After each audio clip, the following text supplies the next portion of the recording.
റംസാനിലെ ആദ്യ ദിവസത്തിനും മാസത്തിലെ 20-ാം ദിവസത്തിനുമിടയിൽ parcel postal delivery സ്ഥാപനങ്ങൾ 1,52,49,000-ത്തിലധികം ഡെലിവറികൾ പൂർത്തിയാക്കിയതായി സൗദി അതോറിറ്റി ഫോർ ട്രാൻസ്പോർട്ട് ആണ് അറിയിച്ചിട്ടുള്ളത്. റംസാൻ മാസത്തിൽ സാധനങ്ങൾ പാഴ്സലായി ഡെലിവറി ചെയ്യുന്നതിൽ വൻ വർധനവാണ് റിപ്പോർട്ട് ചെയ്തിട്ടുള്ളത്.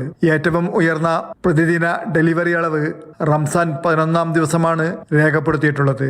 അന്ന് രാജ്യത്തുടനീളമുള്ള ഉപഭോക്താക്കൾക്ക് 9,67,000-ത്തിലധികം ഷിപ്മെന്റ് ഡെലിവറി ചെയ്തുവെന്ന് അതോറിറ്റി പറയുന്നു. ദേശീയ വിലാസം രേഖപ്പെടുത്താത്ത ഷിപ്മെന്റുകൾ സ്വീകരിക്കുകയോ കൊണ്ടുപോവുകയോ ചെയ്യരുതെന്ന നിബന്ധന ഉൾപ്പെടെയുള്ള ചട്ടങ്ങൾ പാഴ്സൽ ഡെലിവറി കമ്പനികൾ പാലിക്കുന്നുണ്ടെന്ന് ജനറൽ അതോറിറ്റി ഫോർ ട്രാൻസ്പോർട്ട് പറഞ്ഞു.